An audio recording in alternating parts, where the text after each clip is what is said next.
घर में आटा नहीं और सपने बिरयानी के। पाकिस्तान आज उसी हालात में खड़ा है।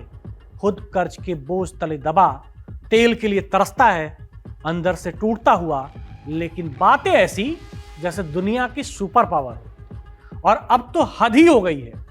पाकिस्तान के पूर्व हाई कमिश्नर अब्दुल बासित खुलेआम कह रहे हैं कि अगर अमेरिका ने उन पर यानी कि पाकिस्तान पर हमला किया तो भारत पर हमला कर दो, यानी खुद की लड़ाई और बदला भारत से। यह सिर्फ बयान नहीं है, यह उस मुल्क की सोच है जो खुद बिखर रहा है लेकिन दुनिया को डराने की नाकाम कोशिश कर रहा है। सवाल है कि आखिर ये हिम्मत आई कहां से, या फिर ये हिम्मत है या साहब हताशा। घर में नहीं दाने, अम्मा चली भुनाने। ये कहावत अगर किसी देश पर सबसे सटीक बैठती है तो वो है पाकिस्तान। एक तरफ कर्ज का पहाड़ है, आईएमएफ के सामने बार बार हाथ फैलाना पड़ता है पाकिस्तान को। दूसरी तरफ ऊर्जा संकट से जूझता देश, जहां हालात इतने खराब हैं कि राष्ट्रीय दिवस की परेड तक रद्द करनी पड़ गई। लेकिन इसके बावजूद बयानबाजी ऐसी कि जैसे दुनिया उसी के इशारों पर चलती हो। अब जरा सुनिए पाकिस्तान के पूर्व हाई कमिश्नर अब्दुल बासित का बयान। मैं कोट कर रहा हूं। वो कहते हैं साहब कि अगर अमेरिका हमारे न्यूक्लियर प्रोग्राम पर हमला करे तो हमें कुछ नहीं सोचना, सीधे भारत पर हमला कर देना चाहिए। मुंबई और दिल्ली को निशाना बनाना चाहिए। अब सवाल उठता है कि यह बयान है या मानसिक दिवालियापन। अमेरिका से डर और हमला भारत पर, यह वही मानसिकता है जिसने पाकिस्तान को आज इस हालात में पहुंचाया है कि हर बार अपनी नाकामी का ठीकरा भारत पर फोड़ दो। लेकिन बासित साहब शायद इतिहास भूल गए हैं। 1965 की जंग, उसका नतीजा क्या था? क्या हुआ था उस टाइम? पाकिस्तान को मुंह की खानी पड़ी थी। 1971 की जंग, 93,000 पाकिस्तानी सैनिकों ने सरेंडर कर दिया था। कारगिल 1999, दुनिया के सामने पाकिस्तान की पोल खुल गई। हर बार कोशिश, हर बार हार, और फिर भी वही घिसी पिटी धमकियां, वही गीदड़ भभकियां। असल में यह बयान यूं ही नहीं आया है। कुछ दिन पहले अमेरिका की खुफिया प्रमुख तुलसी गबार्ड ने साफ कहा कि पाकिस्तान के परमाणु हथियारों की सुरक्षा पर दुनिया को चिंता है। पाकिस्तान तेजी से एडवांस मिसाइल सिस्टम बना रहा है, यानी साफ है अमेरिका अब पाकिस्तान को हल्के में नहीं ले रहा। और यही डर अब बासित जैसे लोगों के बयान में दिख रहा है।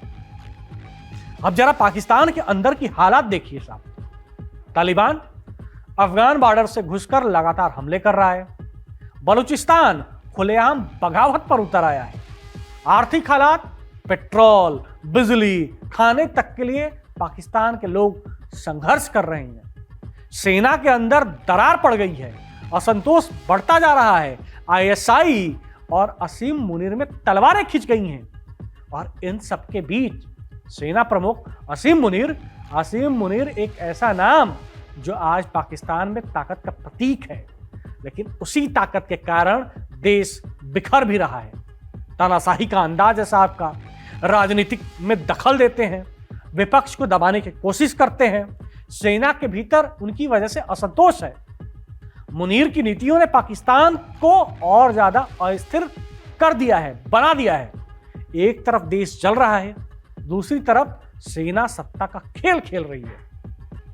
और यही वजह है कि आज पाकिस्तान में सवाल उठ रहे हैं, क्या सेना देश चला रही है या देश को डुबो रही है? पाकिस्तान ने खुद माना है कि मध्य पूर्व संकट की वजह से तेल सप्लाई प्रभावित हुई है, परेड रद्द हुआ है, खर्चों में कटौती हुई है, जनता पर महंगाई का बोझ पड़ा है। यानी हालात इतने खराब हैं कि दिखावे तक के पैसे नहीं बचे। लेकिन बयानबाजी वो आज भी 100% चालू है।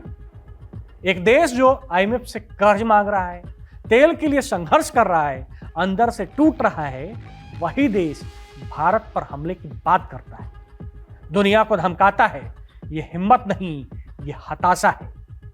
अब्दुल बासित जैसे बयान सिर्फ मजाक नहीं है, ये उस सोच का हिस्सा है जो अपनी नाकामी छुपाने के लिए दुश्मन ढूंढती है, अंदरूनी संकट से ध्यान हटाने के लिए बाहरी खतरा दिखाती है। और यही पाकिस्तान की सबसे बड़ी समस्याओं में से एक बड़ी समस्या है। आज पाकिस्तान एक ऐसे मोड़ पर खड़ा है, अंदर से बिखर रहा है, बाहर से घिरा हुआ है और ऊपर से गलत फैसलों का बोझ है। लेकिन सबसे खतरनाक बात यह है कि वो अपनी गलतियों से सीखने को तैयार नहीं है। अब्दुल बासित का बयान, असीम मुनीर की नीतियां और सरकार की नाकामी, ये सब मिलकर एक ही कहानी बताते हैं।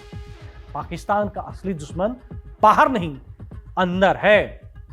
और जब तक ये देश अपने अंदर की सच्चाई से नहीं लड़ेगा, तब तक ये सिर्फ बयान देगा और दुनिया उस बयान पर हंसती रहेगी, उसकी दकियानूसी बातों पर हंसती रहेगी, उसके दिवालियापन पे हंसती रहेगी।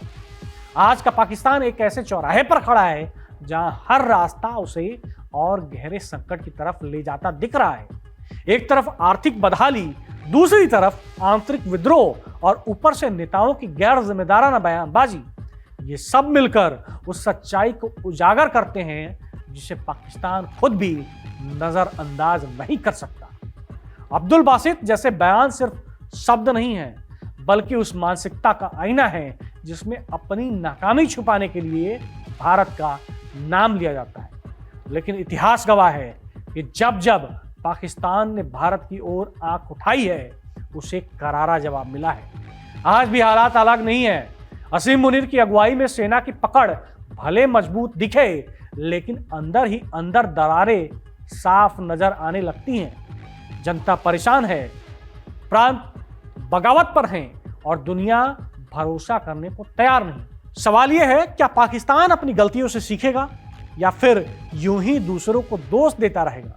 क्योंकि सच यही है, जब तक पाकिस्तान अपने अंदर के दुश्मनों से नहीं लड़ेगा, तब तक वो हर जंग बिना लड़े ही हारता रहेगा।